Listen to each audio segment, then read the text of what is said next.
tem que fazer um tratamento de saúde. Aliás, tem um lado positivo. Imagine você ficar na vida saudável, sempre pensando, será que eu vou crescer? Será que, virar um hipocondríaco? Alguns andam com bastante remédios assim na bolsa e tudo mais. É o meu caso, mas não só para mim, algum amigo que passe mal, eu prevejo um mundo em que as coisas ruins também acontecem. Mas pensar numa vida que vai além dessa é um desafio muito grande. Porque ficar preso só no agora, ficar preso só naquilo que eu vejo, é muito limitado. E esse homem, ele sabia disso. Por isso que quando ele ouviu que Jesus estava ali, que já estava saindo daquele ambiente, ele correu e disse, Jesus, o que eu faço para ter a vida eterna? E na concepção dele, ele era um cara obediente aos mandamentos. Eu sigo o que o Antigo Testamento me diz.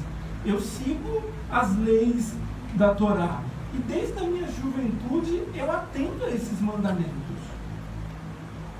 Mas diz o texto que Jesus, com amor, olha para esse homem e diz, alguma coisa ainda te falta. E aí eu fiquei pensando e meditando nesse texto. Jesus olha para esse homem que já tinha uma vida religiosa, que já entendia ser obediente aos mandamentos, e com amor olha para esse cara e diz, alguma coisa ainda te falta. Na dimensão da espiritualidade e na dimensão da própria vida e da existência, acho que essa é uma pergunta que a gente tem que se fazer. O que ainda nos falta? E quando a gente fala da falta, a gente pensa, lógico, naquilo que nos falta materialmente, naquilo que nos falta de alcançar objetivos que a gente pretende, planejamentos, grana, profissão, formação de família, relacionamento, viagens, objetivos que são nossos e que são dessa vida e que são desse mundo no qual participamos. Mas é interessante também pensar na dinâmica da espiritualidade, nesse nosso relacionamento com Deus, o que ainda nos falta. E essa pergunta de Jesus para esse cara rico, chocou ele um pouco. O que ainda me falta? Encontro Jesus, o Filho de Deus, e ele diz para mim que me falta alguma coisa. E Jesus responde para ele, vá, venda tudo que tem, junte esse dinheiro e dê aos pobres. Então você terá um tesouro no reino dos céus. E eu fiquei pensando, tem uma parábola muito interessante de Jesus, em Mateus capítulo 13, que ele diz o seguinte, que o reino de Deus, essa vida eterna, é como um homem que estava atravessando uma fazenda, um terreno, tropeçou, parou, desenterrou aquilo, descobriu que existia uma pérola muito valiosa naquele terreno. Ele cavou mais fundo, enterrou novamente, saiu dali, vendeu tudo que tinha e comprou aquele terreno. Uma vez que ele comprou o terreno, o tesouro escondido naquele terreno passou a ser dele. Ele legalizou essa descoberta, esse prêmio. Mas o bacana é, aquilo foi tão precioso para ele que ele teve a disposição de vender tudo que tinha e comprar aquele terreno e adquirir aquele tesouro. E a mensagem de Jesus, quando ele olha para aquele homem rico e diz, ainda te falta alguma coisa, é Jesus dizendo, olha, você precisa crer em mim e você precisa se arrepender. Sem isso, você não vai ter a vida eterna. Então a mensagem de Jesus é fé e arrependimento. Te falta alguma coisa. E isso que te falta está te levando a uma vida de pecado. O que te falta? O que falta em você?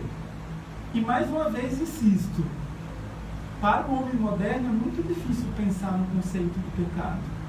Porque a gente foge de tudo que é moral e moralizante. E que bom que a gente faz isso. Mas há, no relacionamento com Deus, aquilo que nos faz parecer com Jesus e aquilo que nos distancia de quem Jesus é. Isso não é moral, isso é relacional. E a gente tem que ter cuidado para, nesse mundo que foge de tudo que é regra, a gente não cair no outro polo em que o relacionamento com Jesus não afeta a minha vida. E mais uma vez, a mensagem desse Jesus relatado por Marcos é uma mensagem que nos desafia um compromisso com Jesus. O que Marcos está dizendo é: ter um encontro com Jesus é importante, mas é importante que a partir desse encontro eu me relacione com Ele. Eu assumo um compromisso com Jesus. Que eu reconheça nesse encontro com Jesus de que me faltam algumas coisas nessa relação com Deus. Tem alguma coisa que me falta. O que me falta? E algumas verdades sobre esse homem rico. E a primeira verdade é que ele não era obediente aos mandamentos como ele afirmava ser. Ele disse: Senhor, eu tenho seguido os mandamentos desde a minha juventude. Mas o primeiro grande mandamento que está lá em Êxodo capítulo 20 é: não terás um outro Deus diante de ti. E esse homem tinha. Qual era o Deus desse homem? O dinheiro. O dinheiro assumiu na vida desse homem a qualificação de um Deus. Quando o dinheiro determina as minhas relações com o mundo, com a vida e com as pessoas, ele é elevado à categoria de Deus. Ele dita quem eu sou. E certa vez, Jesus estando com os discípulos, ele disse: olha, vocês estão muito ansiosos. Não fiquem ansiosos porque vocês têm que comer, beber e vestir. Em outra ocasião ele diz assim: olha, não ajuntem tesouros aqui, porque aqui o ferrugem corrói, a traça destrói e o ladrão rouba, mas ajuntem tesouros nos céus. Lá ladrão não rouba, ferrugem não destrói, ajuntem tesouros lá, porque vocês não podem servir a dois senhores. Porque quando vocês se propõem a servir a dois senhores, vocês vão amar a um e odiar a outro. Vocês não podem servir a Deus e ao dinheiro. Vocês não podem dizer que são discípulos de Jesus, que têm um compromisso comigo, Filho de Deus, e ao mesmo tempo vocês deixam que o dinheiro e as relações com o dinheiro e com a riqueza ditem a vida de vocês. Não dá para fazer isso. Um sociólogo e teólogo francês, o Jacques Ellul, ele diz que o capitalismo é a estrutura econômica e social que colocou em primeiro lugar a nossa relação com o dinheiro, subordinando toda a vida individual e coletiva ao poder do dinheiro. Com isso, o dinheiro deixou de ser apenas um valor econômico e passou a ser também o parâmetro para a moral e a ética. O homem ficou subordinado à sua atividade, que deve sempre produzir dinheiro nesse capitalismo, priorizando o ter ao invés de ser. A gente não tem como negar que vivemos em um mundo com a estrutura econômica capitalista, com a estrutura moral capitalista. Mas como nesse mundo, nós, como discípulos de Jesus, vamos romper com essa relação do dinheiro, colocando como uma divindade? Como que os valores do reino de Deus vão se chocar com os valores desse lucro a qualquer custo? Com esse lucro que passa por cima das relações humanas, que desqualifica a dignidade humana, que não se preocupa enquanto uma minoria ascende socialmente, enriquece, muitas vezes ilicitamente, e alguns poucos favorecidos têm a sua miséria aumentada, potencializada. Como que o reino de Deus se estabelece no mundo em que os seus valores são contra a cultura? Como que a gente faz isso? E o convite de Jesus, desde sempre, é um convite em que os valores do reino de Deus sejam parâmetro para as nossas decisões éticas, morais, relacionais. Quem Jesus deve ser superior ao que o mundo exige de nós. ao que as corporações exigem de nós. Não temos como voltar atrás, não temos como mudar esse sistema, que seja imediatamente, isso não é possível, mas como a gente se mantém nesse mundo? Como esse encontro com Jesus transforma a nossa maneira de pensar? Como a nossa mente, por meio da ação do Espírito Santo, pode se expandir?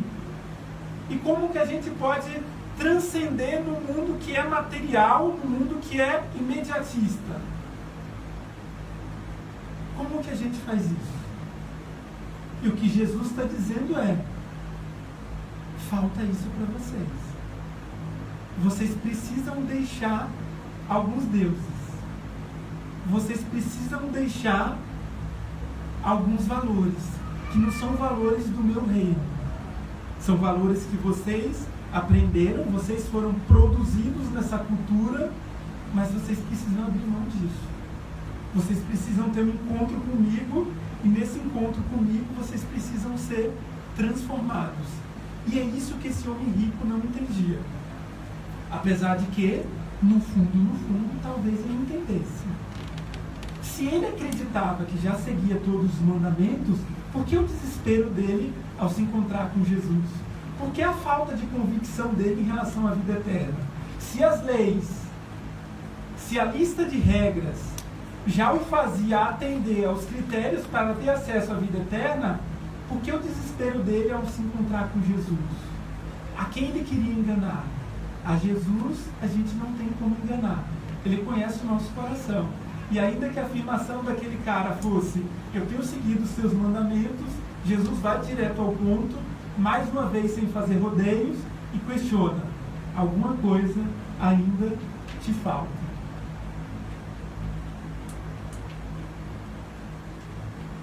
Aquele homem também ele estava enganado acerca da riqueza que possuía. Na tradição do Antigo Testamento, ser rico significava ser próspero. E está ok com Deus, está atendendo ao que Deus está pedindo, Yahvé, e por isso Deus o abençoou, e por isso Deus o prosperou. Então, socialmente, aquele homem rico, ele era bem aceito. Ele tinha aprovação de Deus e das pessoas.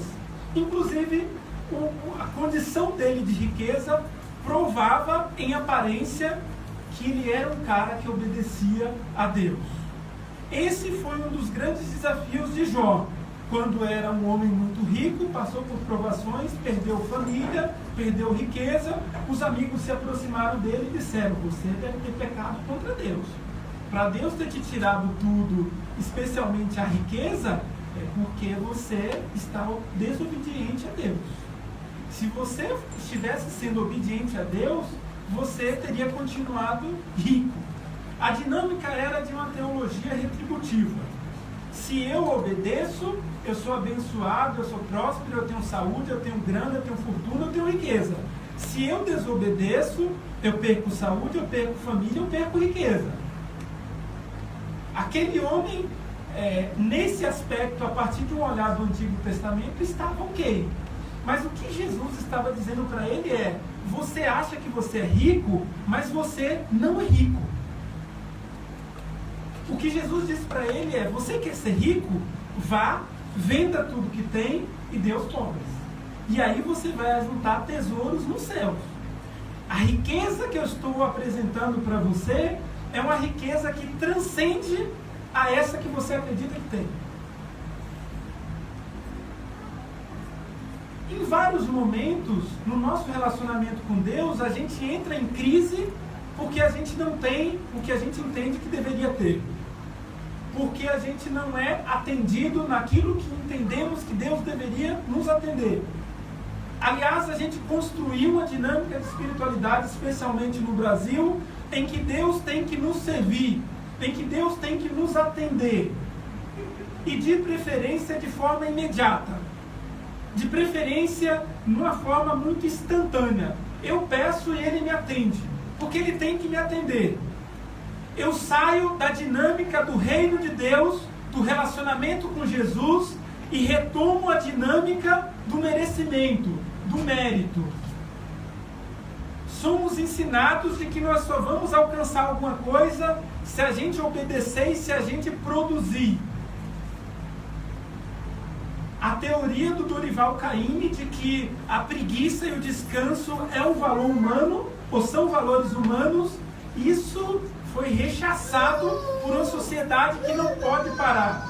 Aliás, a gente vive numa cidade que é conhecida como uma cidade que não para.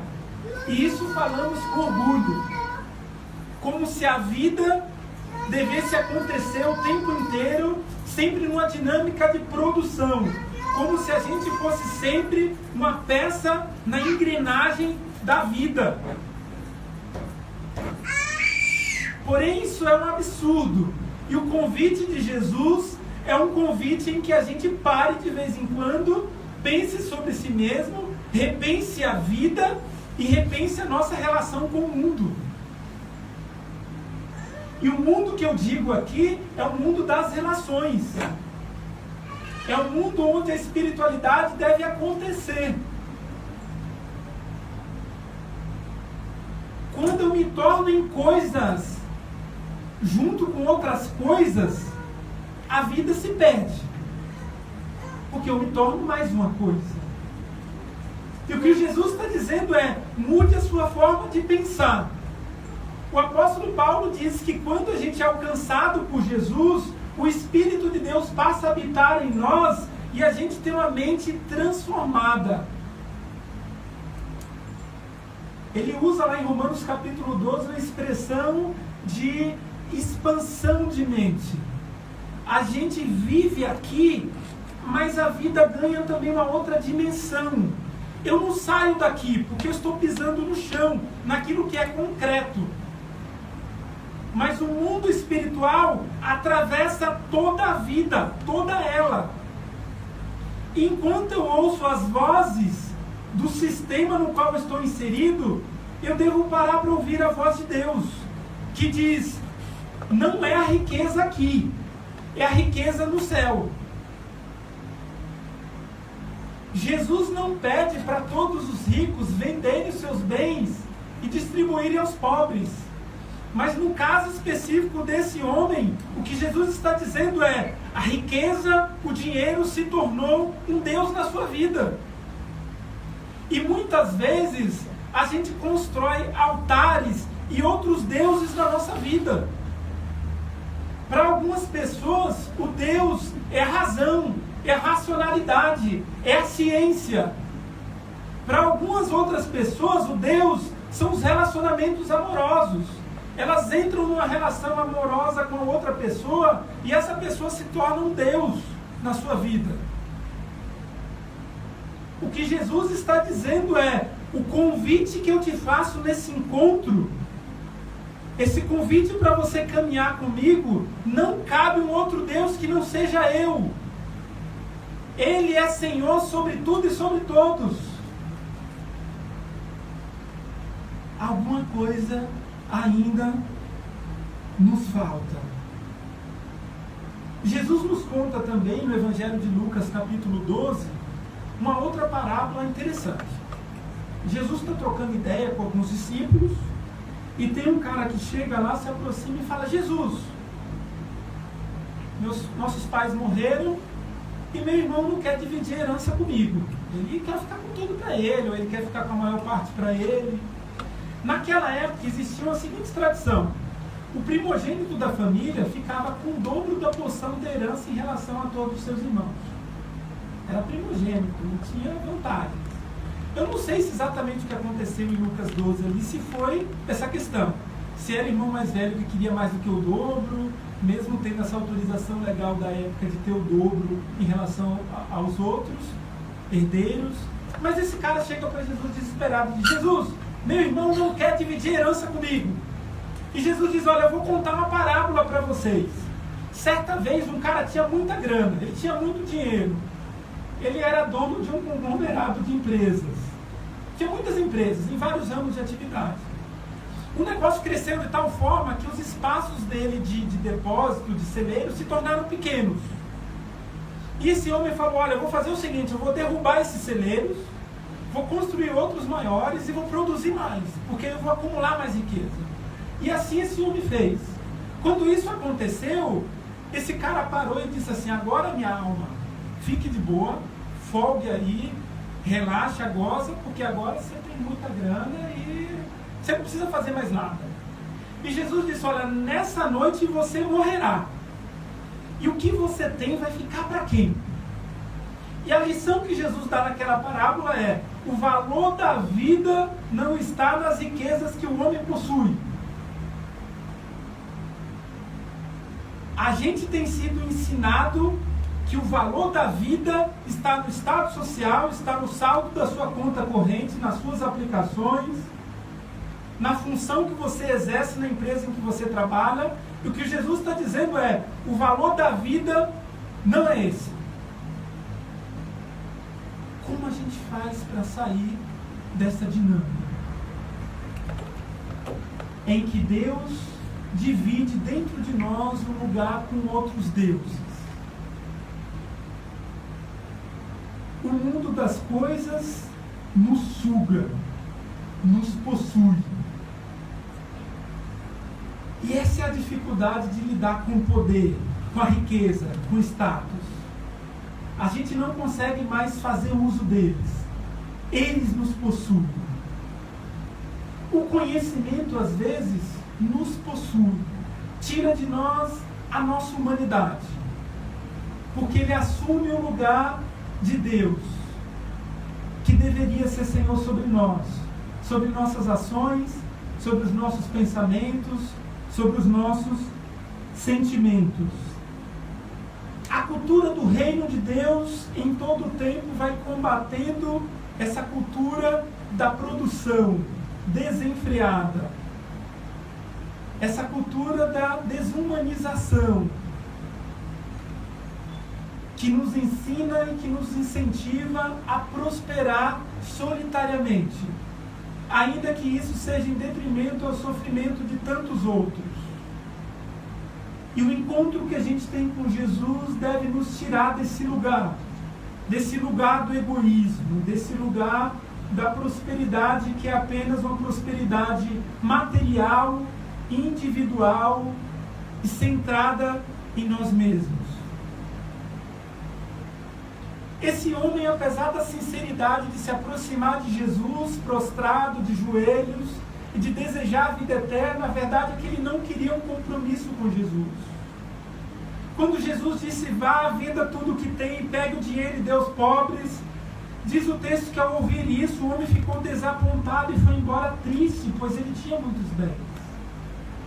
O que esse homem estava respondendo para Jesus foi: eu não estou entendendo o seu discurso, eu já sou rico. Que história é essa de eu vender o que eu tenho para ter tesouros no reino dos céus? Eu já sou rico e eu não abro mão disso. O sujeito moderno é também esse sujeito que não quer abrir mão de nada. A gente não quer renunciar a nada, a gente não quer participar de processos, a gente quer só ganhar. A gente quer ter tudo o que deseja sem abrir mão de quaisquer outras coisas. A gente não quer ter que mudar. A gente não quer ter que ser transformado, ou deixar que o Espírito de Deus transforme a nossa vida. A gente quer ter um encontro com Jesus, e isso é legal, é bacana, aquele cara quis isso, mas a gente não quer assumir o compromisso com Jesus. A gente não quer assumir o compromisso com a cruz de Jesus. A gente não quer assumir que somos pecadores e que precisamos de salvação. E que mesmo tendo sido salvos por Jesus, nós precisamos ser salvos todos os dias. Da nossa concorrência com Deus, da nossa desumanidade, do nosso egoísmo, da nossa falta de sensibilidade, da nossa falta de amor. O que Jesus está dizendo é: você precisa abrir mão de algumas coisas. E esse cara está dizendo: eu não consigo fazer isso. E é legal porque nos relatos do Marcos, ele vai trazendo isso muito forte para a gente. Tanto que tem um texto muito conhecido, Marcos 8,34, que Jesus diz assim: se alguém quer ser meu seguidor, negue a si mesmo, toma a sua cruz e siga-me. A gente é em todo tempo atingido por um marketing de felicidade constante. A gente não pode sofrer, a gente não pode chorar, a gente não pode sentir falta. Aliás, não somos ensinados a lidar com as nossas faltas. A gente quer sempre cobrir tudo, a gente quer sempre tapar os buracos, o que a gente quer celebrar o tempo inteiro. A gente quer de Jesus o lado dele em que ele quer nos salvar, mas a gente não quer de Jesus a exigência dele de tomar a nossa cruz. A cruz de Jesus possibilitou a salvação a toda a humanidade, mas o convite de Jesus para nós continua sendo aquele: tome a sua cruz e siga. Nesse momento, quando Jesus disse: olha, é muito difícil o rico entrar no reino dos céus, é muito difícil pessoas que constroem deuses dentro de si me servirem, porque em todo tempo eu, Jesus, estou dentro delas, combatendo e conflitando com esses outros deuses. É muito difícil essas pessoas herdarem o reino dos céus. E os discípulos dizem assim: mas Senhor, que discurso de impossibilidade é esse? O que a gente faz? E Jesus fala: é justamente isso. O que é impossível a vocês é possível a Deus. O Pedrão, empolgado, fala: então, se é tão difícil e a gente está conseguindo, qual a nossa recompensa? É difícil para todo mundo, mas nós somos teus discípulos. Estamos conseguindo, e Jesus diz: olha, tenha certeza absoluta que todo aquele que deixar pai, mãe, riquezas e sua vida para me seguir, ele vai ter prosperidade, ele vai ter mais família, ele vai ter mais filhos, ele vai ter mais riqueza nessa vida e na vida vindoura. E ele diz: ele vai ter também perseguições, porque servir a Jesus e contra essa cultura capitalista, desumana, de produção intensa, sem respeitar os limites humanos, a gente vai ter dificuldades, porque a gente vai estar em todo tempo contra esse sistema. Mas a nossa promessa e a nossa alegria é de que Jesus está conosco. Ele habita em nós. O Espírito de Deus habita dentro de nós. E no mundo das coisas, ter acesso àquele que transcende todas as coisas e que, mesmo sendo transcendente, decidiu habitar dentro de nós. Isso é fantástico.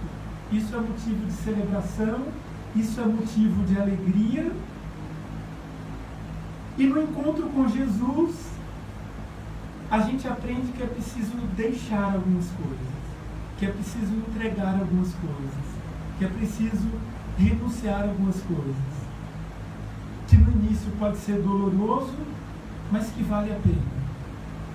Mais uma vez, enquanto ouvi a história daquele amigo ontem à noite, do encontro dele com Jesus, de como a graça de Deus o alcançou, a gente trocou ideia e eu falei um pouquinho para ele, contei um pouco da história de como Jesus me alcançou e disse para ele o quanto foi difícil no início, mas o quanto era maravilhoso a experiência, maravilhosa a experiência de perceber que Jesus estava comigo, que o Espírito Santo estava comigo e de que ele foi me dando um auxílio suficiente naquela situação de dificuldade inicial da caminhada com ele. E essa é uma promessa que a gente tem de Jesus, e da nossa parte o que cabe é ter disposição de segui-lo, de deixar aquilo que nos afasta dele, de deixar outros deuses e de dizer: Senhor, eu quero te seguir, eu quero estar com o Senhor. E no encontro com Jesus, a gente precisa aprender que o que parece perda vai se tornar engano. E que perda no reino de Deus é ganho. O que a gente perde, a gente está ganhando.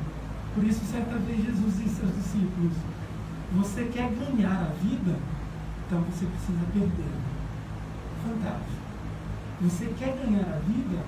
Então você precisa perder. Você quer viver mesmo? Viver profundamente? Receber a vida eterna? Você precisa morrer. É sempre um movimento dos opostos. O que a gente precisa perder Para que ou para quem que a gente precisa morrer?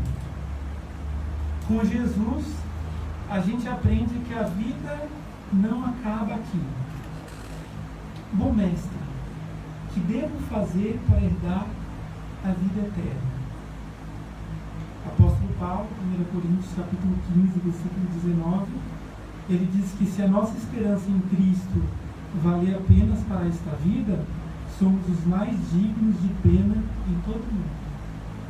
A vida não acaba aqui. A vida é mais do que isso. A vida é mais do que o agora. Que a gente compreenda isso, que a gente valorize esse encontro com Jesus e essa vida com Jesus. Que cada encontro que a gente tem e que o encontro que tivemos com Jesus não fique apenas no encontro, mas que isso assuma um caráter de relacionamento.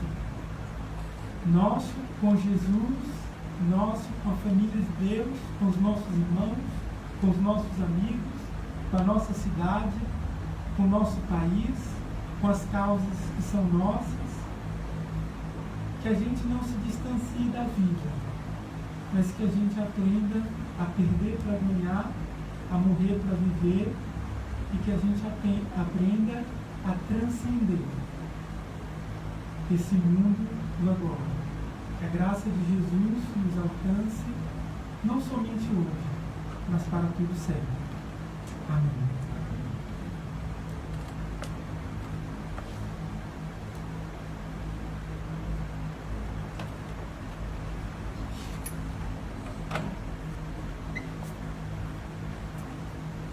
Eu vou pedir que a Gabi e a Denise venham me ajudar a ceia.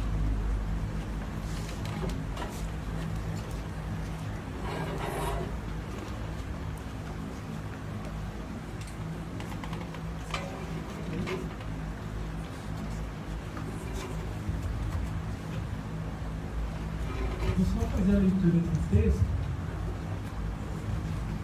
1 Coríntios, capítulo 11, a partir do versículo 23, diz assim a palavra de Deus: Pois eu lhes transmiti aquilo que recebi do Senhor. Na noite em que o Senhor Jesus foi traído, ele tomou o pão, agradeceu a Deus, partiu e disse: Este é meu corpo, que eu entregue por vocês. Façam isto em memória de mim. Da mesma forma, depois da ceia, tomou o cálice e disse: Este cálice é a nova aliança, confirmada com meu sangue. Façam isto em memória de mim, sempre que o beberem. Porque cada um de vocês comem desse pão e bebem deste cálice. Vocês estão anunciando a morte do Senhor até que ele venha. Elas vão passar, podem pegar tanto o cálice quanto o pão. Em seguida, oraremos juntos, comeremos do pão e tomaremos do cálice.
Jesus, ele se repartiu por nós, e partiu seu próprio corpo, se entregou. A vida que recebemos dele só é possível porque ele se entregou. Ele se deu. Ele se doou e não se limitou. Que a nossa vida, como comunidade de Jesus, como participantes desse reino, que é o reino de Deus, seja uma vida de partilha. O sangue derramado de Jesus nos possibilitou o perdão de todos os pecados já cometidos e aqueles que ainda iremos cometer. O perdão de Jesus, o perdão de Deus está sobre nós. Que isso seja um motivo de muita alegria, de muita celebração. O perdão de Deus está à nossa disposição. O perdão de Deus está sobre nós. Nada, nem ninguém, nem nenhuma situação pode nos separar do amor de Deus que está em Cristo Jesus, nosso Senhor. Juntos, de pé, vamos orar e em seguida comer do pão e tomar do cálice. Senhor, obrigado. Obrigado por tua vida. Obrigado por ter se doado por nós. Muito obrigado, Senhor. Porque o teu sacrifício nos fez nascer de novo e nos possibilitou novos recomeços, sempre, todos os dias, às vezes todas as horas, Senhor, todos os segundos. Obrigado por ter nos livrado da culpa, da acusação, do medo. Obrigado, Senhor. Obrigado pelo caminho de liberdade. Obrigado pela esperança que o Senhor colocou dentro do nosso coração. Obrigado, Senhor. Celebramos o teu nome. Celebramos a tua morte. Celebramos a tua ressurreição. Celebramos a tua vida.